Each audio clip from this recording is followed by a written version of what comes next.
Hey everyone, I'm Abigail, this is Claire, and welcome to another Two Kids interview. We are joined by seven-time New York Times bestselling author Soman Chainani. Mr. Chainani has written the best-selling book Beast and Beauty, Dangerous Tales, but he is definitely best known for his amazing book series, The School for Good and Evil. Thank you so much for being with us today. Thank you so much for having me. I love your hat. Thanks. Fairy tales have been around for a very long time. What do you think it is about fairy tales that keeps people still wanting more? I think there's sort of a primal story. Like wherever you go in the world, people tell the same stories. There's a Snow White story in Africa. There's one in Europe. There's one in South America, and they all happened independently, right? So these stories just sort of showed up on their own, which means there's something in our human nature that makes us want to tell these fairy tales again and again and again. There's different Cinderella stories. So I think you have to think of it as it's just part of being human. And no matter how long we live, we'll still be telling these stories. You have written a crazy successful book series. Does that create extra pressure with each book? Yes. I mean, yeah, with each book that was coming out, you felt more and more pressure because more and more people were reading it. And it wasn't that I really was worried about what they would think. I think it was that I wanted to make sure that I delivered the best possible product, that I didn't cut any corners or anything like that. So you do feel the pressure. And you definitely feel the pressure anytime you write a book. But at the end of the day, it has to be something that I love. And I'm not worrying so much about the reader. I have to fulfill sort of this vision in my head, and the reader comes later. How did you first get the idea for the School for Good and Evil? I think I was walking in a park, and I remember having an image of a girl in black falling into a pink castle and a girl in pink falling into a black castle. And I just was curious about this reversal and what that meant. Um, and so I started playing around with the idea. And I think I also loved the book Wicked and thought that that book explored a lot about what makes a witch. And I think I was more curious as to what makes a princess. So I think that book had a lot of influence on me as well. I really enjoyed the Netflix movie, The School for Good and Evil. But I know somebody else wrote the screenplay for it. What did you think of it? I mean, I think the funny thing is, it's such a big, sophisticated, complicated book. It's like one of the Harry Potter books in that there's a million things happening all the time. So to try to bring it down into a movie is really hard, and I thought they did a really good job, and I loved the actors, and I thought they did the best possible they could do with an art form that is the opposite of a novel. A movie is very like it packs everything in into a very short amount of time, and a novel is big and plays in details, and um, that's why the book's always going to be better, no matter what movie you see ever. Like I've never seen a movie that's better than a book because a book is such a deep, fulfilling experience, and it's so personal and emotional, and it helps you understand yourself better. So what I do love is that the movie also brought a whole new generation of readers to the books. So there's more kids reading The School for Good and Evil now than ever, um, which is crazy because I wrote it 10 years ago. But it's more popular today than ever. Beast and Beauty is being made into a TV show that I think you are right. Are you excited or nervous to be writing for the screenplay?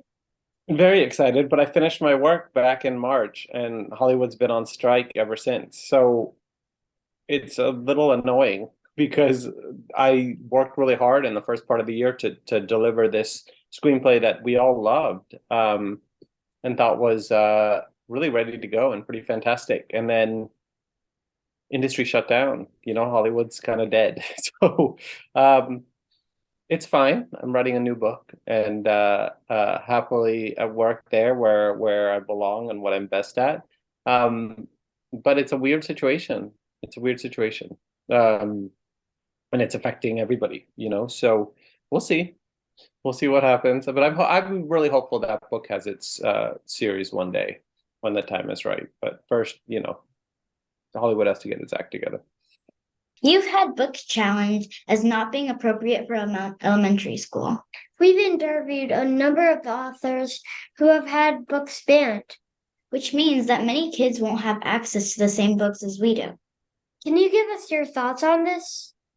Yeah, I mean, in the case of the School for Good and Evil, they tried in the biggest county of Virginia to challenge it, and they lost 14-0, um, and rightfully so. The challenge that were made to it were so stupid. One of them was they said that a toad was puffing on a cigar, so it encouraged kids to smoke. Another one was because a kid drank a potion, it was encouraging intoxication. Another one was a kid. There was violent mentions of a kid pushed into an oven, and I was like, "Hello, Ansel and Gretel," a story that's been around for thousands of years. Um, so it's just obvious sometimes that they're gonna lose, but they just do it to be ridiculous, you know. But in my case, it was an obvious thing that was going to get overturned. There are lots of amazing books that are getting banned these days because the book itself, it's about getting kids not to read and not to be interested in having that experience for themselves and falling in love with books. Because if you fall in love with books, then you develop empathy and you open up your world, and that's the opposite of what a lot of people want. You know, they want kids indoctrinated, they want kids adhering to a certain political agenda and way of thinking, and books challenge that and always have. So when they ban a book, they're not just trying to ban one, they're trying to ban them all at the end of the day. That's how I see it. So I always tell kids, if they ban a book, go and find it for yourself. Not at your age, but necessarily, but like if they ban a book for teenage or something, go see, and see what it is before you immediately give up on it, because often it's being banned, like in my case, for a ridiculous reason. What is your process when putting a book together? Do you decide the end before the middle, or do you put it together in order? I think it's hard to explain. I know the beginning and I know the ending usually, and then I kind of just write like a draft, and then I go back and I fill it in, and it's getting thicker and thicker and thicker. And so most people write a big draft and then they cut it down. For me, I start with something kind of small and then I build it.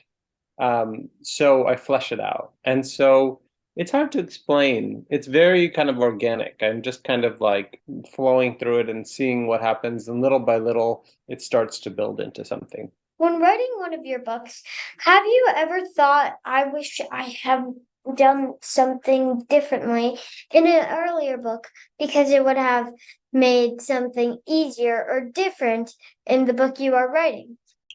Probably, definitely. There's times where I'm like, it's funny. I was thinking about this today because I'm working on a book now that's pretty big. It's a big kind of epic book. And in the first part, one of the kids has a cell phone. And I had an idea to get rid of the cell phone early on in this section. And I thought, but can I get through the rest of the book with no cell phone? Because if you make a decision like that, where the kid doesn't have a phone, that means for the rest of the book, hundreds of pages, you don't have the phone to work with, right? So that's a difficult call. That's a difficult call. So things like that.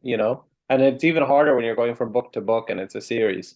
And you really have to think through. But sometimes, you make a choice and then you have to live with it in books to come. And there's times in the School for Good and Evil where I made a choice and decided I didn't want to go with it in future books, and then I'll kind of drop it or reverse it. You are as much of an expert in fairy tales as anyone. If you had made to make one recommendation to someone our age of an original fairy tale to read, which one would you recommend? Oh, there's so many good ones. But I think Little Mermaid, because Little Mermaid is so shockingly different than the Disney movie that I think it kind of wakes everyone up when they realize that Ariel is the villain of that story, and does not have a happy ending. So that one's a really good one. Um, what else? I'm a Bluebeard. A lot of people don't read that story, but that one's scary and it's one of my favorites. I think, I would always recommend kids to go and take a look at my book, Peace and Beauty, because it gives you a sense of what the fairy tales should be like, what they should feel like, without sort of the old-fashioned language and sometimes the weirdness of the original fairy tales that can be hard to read, you know? But yeah, I think Beast of Beauty will give you a really entertaining way of looking at fairy tales that is not Disney. Writing isn't easy, and rejection seems to be a part of most writers' story. Can you tell us that part of your journey? Yeah, I mean, people sometimes don't understand your books. Even if you put them out, you might get bad reviews and things like that. But the writing is so personal that I just don't think that way. If people don't like something I write, then um, usually that happens in early on. Like, but I'm not going to let that happen by the time I get a book out. By the time I get a book out, I know that it's ready. But sometimes early on, people don't like something or they aren't into something, and then you have to go back and really think about, like, if you're getting the same feedback from a lot of people, then it's your fault, and you have to figure out how to fix it. So to me, rejection is a challenge. It's okay. They didn't like this, but am I hearing this from other people? And if so, then how do I fix it? What writer has had the most influence on you? There's a writer named Donna Tartt, who wrote The Goldfinch and Secret History. And I think I've learned the most from her kind of attention to detail and building things from the sentence structure upwards, the pace, the kind of heft of books, making them feel special. I want every one of my books to feel really special to a reader and not feel like the usual thing. So definitely her, I think. What advice do you have for young people who want to write? Keep a diary. I think if you keep a diary, you start to be more honest with yourself about how you see the world, and then you aren't writing for an audience, you're writing for yourself. So I think keeping a diary is important because then you learn how to talk to yourself. On the book you are working on now, what can you tell us about it? Yeah, so the book I'm working on now, I can tell you nothing about because it's so different and completely out of control, and just very, very ambitious and different. Um, but I'm hopeful that I'll finish it, and it'll make its way into the world one day. It'll be for a little bit older kids, though. School for Good and Evil is a little younger. This will be a little older. Finally, it's time for a Turbo 10. 10 rapid fire questions. Are you ready? I'm ready. Let's do it. Okay. Number 1, what is your favorite phrase to use? Oh man, scandal. I use that word all the time. Everything's a scandal. That's a scandal. I say that's a scandal at least 10 times a day. Number 2, what is one subject you would love to learn more about? Oh, so many things. But Renaissance art. Number 3, what is your go-to snack food? Blueberries. Number 4, what is your favorite book growing up? From the Mixed Up Files of Mrs. Basil E. Frankweiler. Number 5, if you could teleport somewhere right now, where would you go? New Zealand. Number 6, if you could have one superpower, what would it be? Turn back time. Number 7, what was your favorite cartoon as a kid?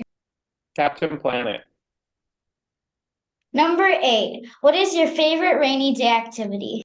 Writing. It's my favorite everyday activity. Number 9, if you could have any 3 dinner guests, who would they be? Serena Williams, Meryl Streep, and Taylor Swift. Number 10, what is the best piece of advice you were ever given? Be yourself. Everybody else is taken. You did wonderfully. Thank you so much for doing that. And thank you so much for spending your time with us. My pleasure. Thanks, guys. You guys are the best. I really appreciate it.